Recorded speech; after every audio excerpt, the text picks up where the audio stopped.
Bonjour à tous. J'aimerais revenir sur quelques points qui me chagrinent. Alors, je sais que tout le monde fait des vidéos maintenant pour donner son avis, et que c'est vrai qu'un de plus ou un de moins, ça fait que rajouter du tumulte à la panique. Voilà, en tant que prof de PS et que personne impliquée dans la discipline depuis de longues années, je trouve que la période, comme a été dit l'autre fois dans le débat, le PS a un tournant. Je pense que c'est plus qu'un tournant, c'est une phase critique.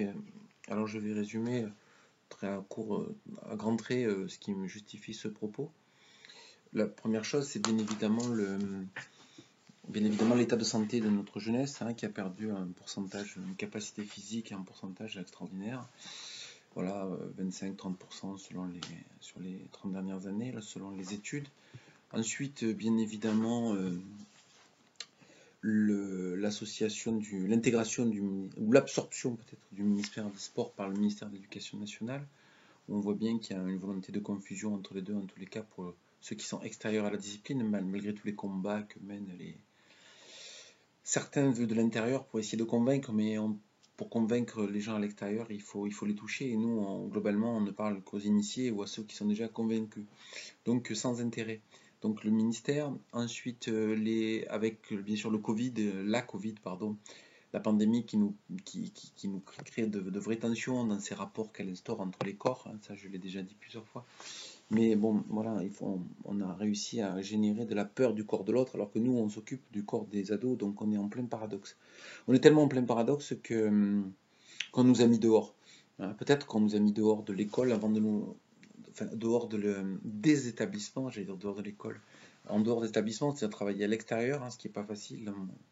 Nous, dans le sud encore, ça va, mais je vois mes collègues du nord qui m'expliquent, enfin, quand ils sont dans la neige, le froid, c'est quasi impossible à gérer. Donc peut-être que symboliquement, effectivement, on nous a mis hors de l'école, hors des murs de l'école, avant de nous mettre hors de l'école tout court. Hein, c'est le premier pas d'une éjection d'une discipline qui a été intégrée tardivement, hein, 1981, mais qui peut-être a fait son temps pour certains et mérite d'être éjectée parce qu'il y a peut-être mieux à faire ailleurs, ou il y a peut-être mieux à organiser de manière à ce que ça coûte moins cher et peut-être même que ce soit plus efficace. Voilà, ensuite, bien évidemment, il y a ce 2S2C qui est apparu là, pendant le confinement de mars 2020. Voilà, donc sport, santé, culture et civisme. Bon, le sport est encore une fois mis au devant. Au devant, il y a en lieu et place de l'EPS, hein, le sport à l'école. Quand on entend sport à l'école, il faut entendre EPS, mais le grand public entend sport.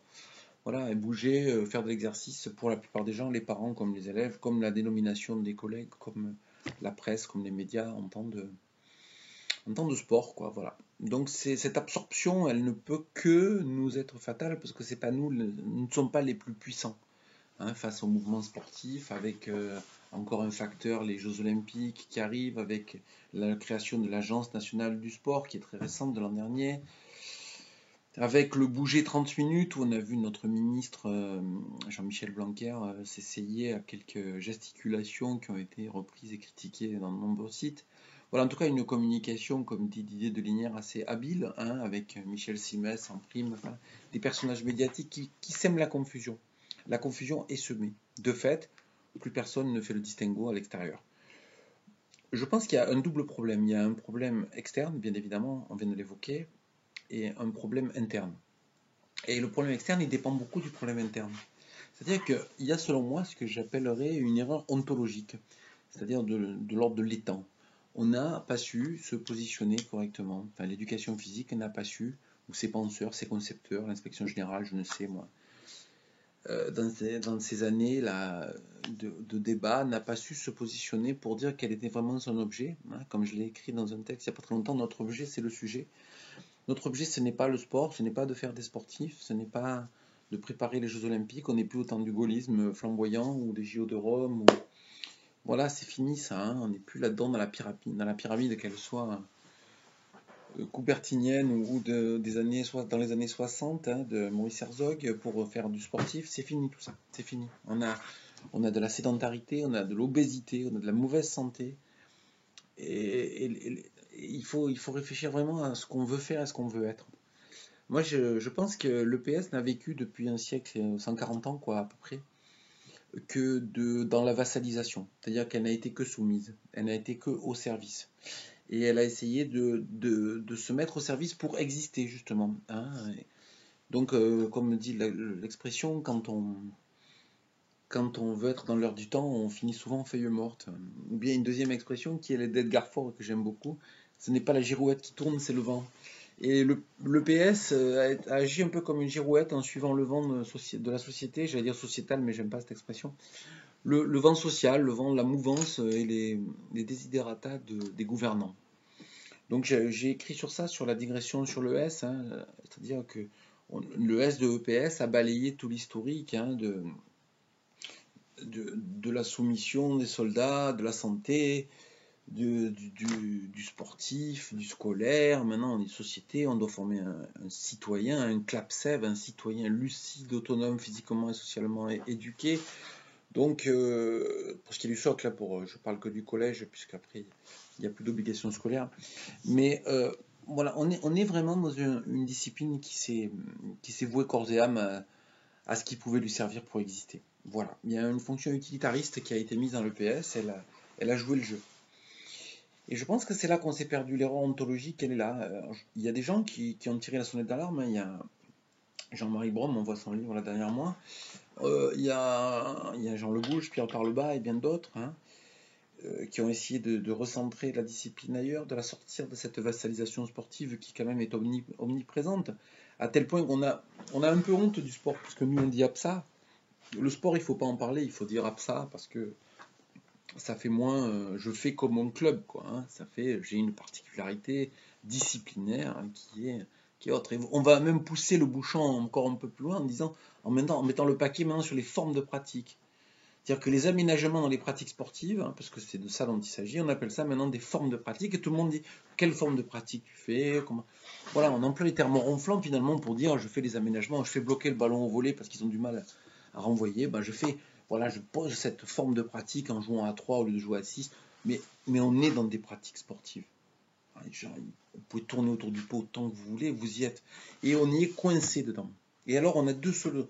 On est dans une espèce de position entre le marteau et l'enclume, où d'un côté, si on décroche, si on décroche, on est accusé soit de dédisciplinarisation, soit de perte de culture, que ce soit par le SNEP ou par Didier Delignard sur son blog, ou bien, voilà, ça c'est le côté où on quitte le sport. Et si on va trop vers le sport, on va nous dire, bah alors autant vous absorber dans le ministère des Sports, autant faire ce que vous faites vous après 5 ans d'études en coûtant cher et qui ne marche pas, puisqu'on a de l'éternel débutant. Hein, si ça marchait, il n'y aurait pas de l'éternel débutant. Bah, autant le faire par des BPGEPS, des BE, des gens qui sont spécialistes là-dedans et qui eux le feront bien, hein, parce qu'un prof de PS n'est pas bon dans toutes les disciplines, alors qu'un BP, un brevet d'état d'athlé, de ping-pong, lui il sera efficace, et il coûte moins cher et ça fonctionnera mieux.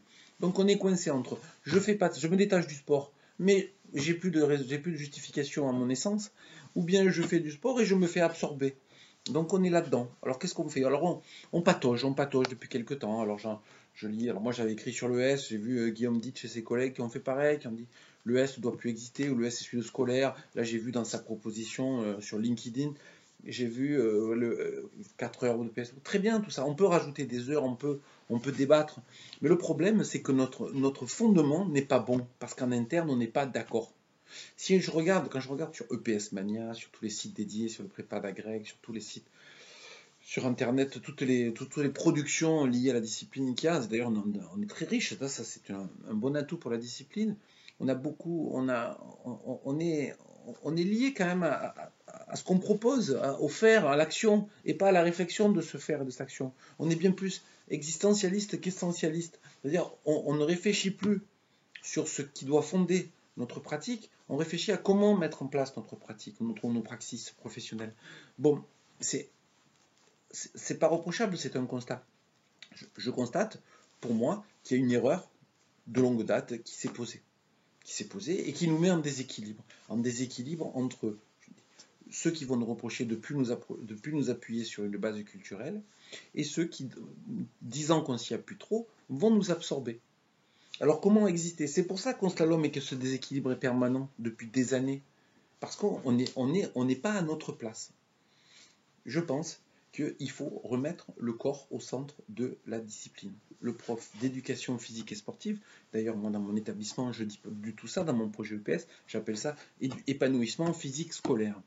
Le prof d'EPS, c'est le prof qui permet aux élèves de s'épanouir par des pratiques physiques au sein de l'école. Voilà. Pour faire du sport, on a la S, et là il n'y a pas de problème, on en fait, on s'affronte, on peut pratiquer le sport, mais à loisir à la S. Sauf que, et ça c'est notre domaine, il y a, est-ce que la S fonctionne encore? Avec la Covid, bien sûr que non, mais même sans, il y aurait beaucoup de choses à dire sur l'exploitation de ces 3 heures hebdomadaires qui me semblent pas optimales. Bon, passons. Je reviens donc. Je pense qu'il faut recentrer le corps. Je pense qu'il faut centrer notre discipline sur celle qui permet, via le corps, de rendre les élèves heureux. Voilà. Alors, je ne vais pas m'appuyer sur des références extrêmes, extérieures à la discipline, même s'il serait intéressant, philosophiquement ou sociologiquement, de s'appuyer sur des écrivains qui en ont parlé, des auteurs qui en ont parlé de façon très pertinente.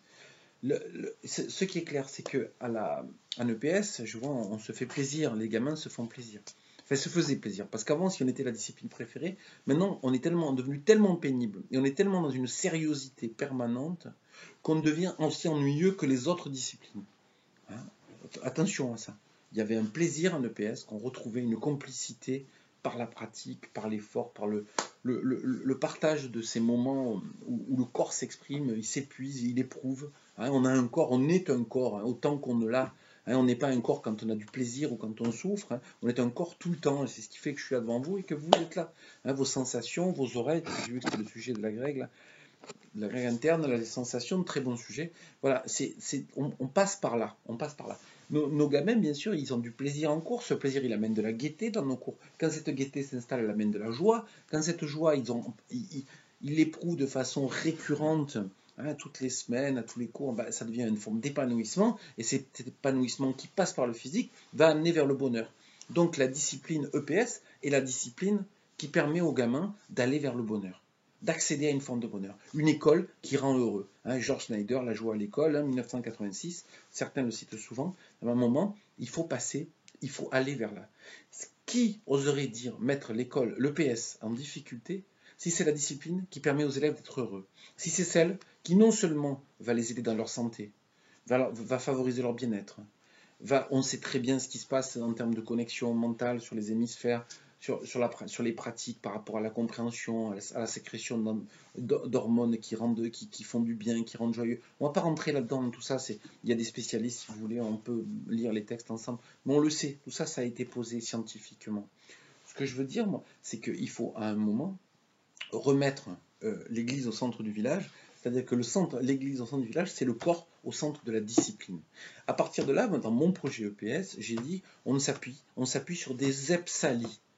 On s'appuie sur des expériences physiques, artistiques, sportives, ludiques ou inventées. C'est-à-dire que c'est des expériences qu'on fait aux élèves, des expériences qui amènent ce plaisir par l'effort. Hein, c'est la notion de plaisir difficile qui est intéressante aussi pour sortir de ce que Jacques Lévin appelle le corps primaire. Voilà, c'est pas l'immédiateté. Le plaisir difficile, c'est celui qu'on acquiert avec de l'entraînement et puis avec une.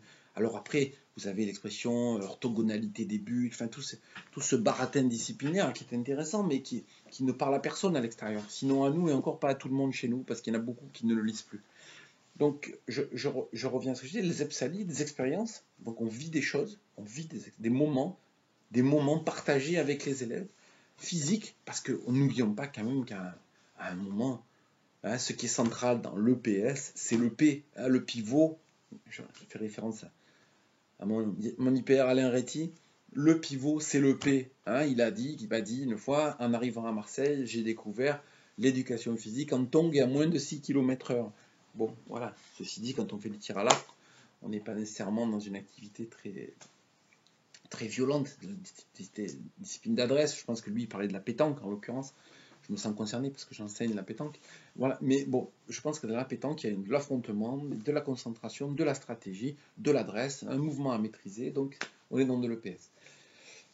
Passons. Donc, des expériences physiques. Donc, on remet le physique au centre, le moteur, hein, l'agir, le faire, hein, la sollicitation physique, EPSALI, sportive, si ça nous intéresse, on va chercher, on va puiser dans les pratiques sportives, en les dévoyant, en les maltraitant, sans parler de formes de pratiques, d'absades. On en fait ce qu'on veut. Ce qui m'intéresse dans le foot, c'est qu'on joue avec le pied. Après, je mets 6 cages, il faut marquer, celui qui marque, c'est celui qui envoie le ballon, qui fait tomber une pyramide de boîtes de conserve. Peu importe. Ce qui m'intéresse, c'est que le ballon, c'est que l'élément locomoteur soit aussi l'élément qui est la possession de la balle. Voilà, c'est ça qui m'intéresse. Donc je joue au foot, en me moquant du hors-jeu, de tout le reste. Voilà.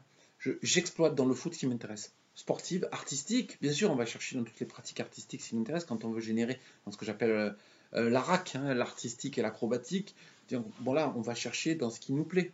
Ok, sportive, artistique, ludique, on prend les jeux, mais bien sûr qu'il faut prendre des jeux. Et qu'on ne me dise pas que les jeux, c'est pas la culture. Les jeux qui existent depuis le Moyen-Âge, ils ne seraient pas porteurs de culture, alors que les sports ont été inventés bien plus tard. Mais quelle bêtise! Quelle bêtise! Bien sûr que les jeux sont porteurs d'une culture parfois locale, parfois nationale, parfois au niveau du continent, parfois mondial. Tout le monde joue à certains jeux avec des noms différents. Hein, ludique ou inventé. Ben moi, il m'arrive d'inventer des, des jeux, des activités, je sais pas, des problèmes moteurs, et puis ça ne correspond à rien, mais ça me permet de développer telle ou telle capacité qui après me permettent d'aller vers telle ou telle compétence. Voilà. Donc les EPSALI, c'est ça, c'est-à-dire on n'a plus d'obédience et d'obligation de prendre dans tel ou tel champ. Notre seule obligation, c'est que nos élèves progressent sur le plan moteur. Ni on est vassalisé à la santé, mais on travaille avec les médecins, c'est du partenariat et pas de la soumission, parce que la soumission, c'est la vassalisation, ni on est vassalisé au sport avec les fédérations qui essaient à tout prix, comme ils ont des problèmes avec la pandémie, de récupérer des membres, de mettre le pied dans l'école avec le double ministère à double casquette, on y est, hein, ni de fonctionner en étant soumis à X ou Y comme tutelle qui viendrait nous dire pioche là-dedans, c'est là qu'il faut être. Je pense que ni on se dédisciplinarise, messieurs du SNEP et mesdames du SNEP, parce que ça restera une discipline fondamentale, celle du corps et celle qui rend heureux. Qui oserait mettre dehors une discipline qui s'occupe du corps, qui est si mal en point, et du bonheur, qui est de plus en plus difficile à atteindre, surtout chez les ados. Regardez l'état de nos étudiants, regardez ces gens qui restent 7 heures par jour devant leur ordinateur, comme moi en ce moment, qui ne bougent pas, qui créent des pathologies terribles à tout niveau, qu'elles soient physiques ou psychologiques. Donc, on ne se vassalise plus, on est libre, on choisit dans le panel des pratiques physiques, des exercices, appelez-le comme vous voulez, mais on ne se cantonne plus dans un champ. On veut que nos élèves quittent le statut d'éternel débutant, parce qu'il y a des apprentissages à effectuer qu'on peut valider dans tous les champs voulus. On peut mieux jouer au jeu du béret, on peut avoir une stratégie au ballon prisonnier, regardez Dodgeball, hein, on peut le trouver ça, on peut l'inventer à l'épervier, même au jeu des déménageurs pour le premier degré. Parce que je vois le premier degré, bien évidemment, c'est un désastre. Je m'occupe de la formation des PE, préparer le concours. Sur 60 dans la promotion, une seule jeune fille qui a fait STAPS il y a longtemps, et tous les autres qui ignorent tout de tout. On leur donne des cours théoriques, pas beaucoup, une 30-40 heures, enfin je parle de l'enseignement privé, et après ils ont une épreuve à l'oral où ils présentent une séance virtuelle, parfois je leur montre des vidéos, on regarde des vidéos et ils ne savent même pas de quoi il s'agit, qu'on ne laisse pas l'activité, ils n'ont jamais pratiqué, mais jamais. Voilà. Et puis, qu'est-ce qui se passe dans le premier degré? Il y a une externalisation terrible. On fait venir des BE, des gens extérieurs, des associations qui viennent faire à la place des profs. Encore une raison de dire qu'on n'a pas notre place à l'école. Pourquoi on ne ferait pas venir des profs d'anglais, des intervenants d'anglais qui prendraient la place des profs, des intervenants en maths, hein, si la professeure des écoles n'est pas très douée au niveau scientifique, mais plutôt littéraire, on lui fait venir un spécialiste, un étudiant en licence de maths ou en master de maths qui fera largement les cours pour les enfants, puisqu'il a les compétences. En plus, on le sous-paye et tout le monde est content. Alors, entre le distanciel où une personne, comme là, je le fais là, peut parler à des centaines ou à des milliers, entre la spécialisation, aller chercher des experts moins sous-payés, cette espèce d'ubérisation, comme je l'ai lu, de la profession, parce qu'on va prendre des sous-payés, mais qui aux yeux de l'extérieur sont plus compétents, et qui aux yeux de l'extérieur aussi représentent le sport. Ce qu'il faut, c'est qu'en interne, on soit d'accord sur le fait que le corps est notre priorité, pour pouvoir le diffuser, pour pouvoir, nous, on n'est pas dans le... À un moment, dans un texte, je parlais d'éducation sportive. Hein, voilà. Donc il y a quand même quelque chose. Il faut se déganguer du sport pour ni qu'il nous absorbe, ni qui nous absorbe, ni le délaisser complètement. Parce que quand j'entends Didier de Lignières, que je respecte d'ailleurs, j'ai ses livres derrière moi, enfin, quelques-uns de ses livres, eh bien, bien évidemment qu'il faut un appui culturel. La culture, hein, c'est fondamental à l'école, c'est ce qui justifie une discipline. Mais la culture du jeu, JEU, et la culture du jeu, mes émotions, mon ressenti, c'est A5, elle est là, quoi. Elle est là. Il y a quand même une culture physique, une culture corporelle qui existe. Enfin, je sais pas moi qui les ai inventées, expression. On voit nos élèves qui ne savent pas comment fonctionne. Moi, quand je leur demande pourquoi ils transpirent, comment marche le cardiovasculaire, quand on parle du vélo de Max, hein, la VO2 Max, du cycle de Krebs, d'acide lactique, ils n'y comprennent rien. Ils ne comprennent rien à leur corps. Rien. Comment voulez-vous former l'adulte de demain, hein, l'élève en devenir, s'il ne sait pas, s'il ne connaît pas son propre corps? On peut connaître les règles du volleyball, mais comme ils joueront plus jamais de leur vie au volleyball, ça ne sert à rien. Enfin, leur corps, il sera toujours là. Hein, moi, je détourne un peu cette phrase. Hein, si tu t'occupes pas de ton corps, c'est ton corps qui s'occupera de toi. Donc, apprenons-leur, enseignons-leur, puisque c'est eux qui apprennent évidemment, enseignons-leur, expliquons-leur comment fonctionne notre corps. Ce qu'on peut en faire, comme disait Spinoza, on ne soupçonne pas ce que peut un corps. Eh bien, allons-y. Il y a de la place. Il y a de la place. Allons chercher ça. Donc, sortons-nous du sport en nous dégangant complètement, en disant nous on n'est pas là-dedans, mais parfois on vient piocher chez vous parce que ça nous intéresse. Détachons-nous et également de tout ce qui est à la mode, de tout ce qui est de tout ce qui disent qu'on n'a pas de discipline si on n'est pas dans le sport, parce que c'est faux, N'ayons pas de complexe à passer d'un jeu à un sport. Et bien sûr que si on développe des capacités, alors vous allez me dire, on retrouve les oppositions et que moi je suis plus proche du courant nantais développementaliste, mais peu importe ça, on n'est pas ni dans le culturalisme, ni développementalisme, ni, j'allais dire l'intégrisme, non, l'intégrateur, les trois grands courants de l'EPS, au lieu de les opposer, et d'en faire une faiblesse finalement, puisqu'on est dans l'opposition, donc dans la fragilisation, faisons-les, ajoutons-les, et donnons-nous la possibilité de passer par où on veut pour le bien-être et la réussite des élèves. C'est ça qui nous intéresse. C'est pas nous diviser que X et Y ont raison. On s'en fout. Ça nous est complètement égal. Ce qui est important, c'est que cette prise de conscience, que nous pouvons piocher partout, dans tous les réservoirs qui nous sont proposés, hein, comme disait Jean-Pierre Famos à propos des ressources, piochons là-dedans, chevauchons hein, et enjambons les courants pour aller vers celui qui nous intéresse au moment où ça nous intéresse. Soyons des opportunistes du support, mais dans l'optique de réconcilier les élèves avec leur corps durablement. Hein, Dieu seul sait si c'est difficile, d'autant plus à l'adolescence, et en nous mettant en situation de leur permettre d'accéder à une forme d'épanouissement dont on sait qu'il est la clé d'une forme de bonheur auquel ils ont complètement droit. Et ça, l'EPS peut le faire. Alors au lieu de se contenter de n'être que de n'obéir qu'à une seule obédience ou à une seule église, de vouer aux gémonies ceux qui ne sont pas du même courant que nous, eh bien acceptons de fonctionner à distance de tout le monde pour prouver qu'on a notre raison d'être, notre plus-value scolaire, elle est là. On doit être, on sera, si on veut résister et durer, la discipline qui permet aux gamins d'être heureux grâce à leur corps. Mais ça, n'importe quel gouvernant ne peut que l'accepter. Il ne peut que l'accepter, il ne peut dire, mais bien évidemment, puisque sitting is the new smoking, hein, la sédentarité, le fait de rester assis est bien plus dangereux, il y a plus de morts de sédentarité que du tabac maintenant. Eh bien, qu'est-ce que nous proposons? Nous proposons de lutter contre la sédentarité par la prise de conscience de la richesse et du plaisir qu'on peut retirer de son corps, sans aller chercher autre chose, en piochant dans tout ce qui nous intéresse. Voilà. Donc j'espère que vous avez compris ce que je voulais pas faire passer comme message, à savoir, dégangons-nous, sortons-nous des courants, visons le bonheur des enfants par un épanouissement physique. Et l'EPS doit devenir la discipline de l'épanouissement physique scolaire.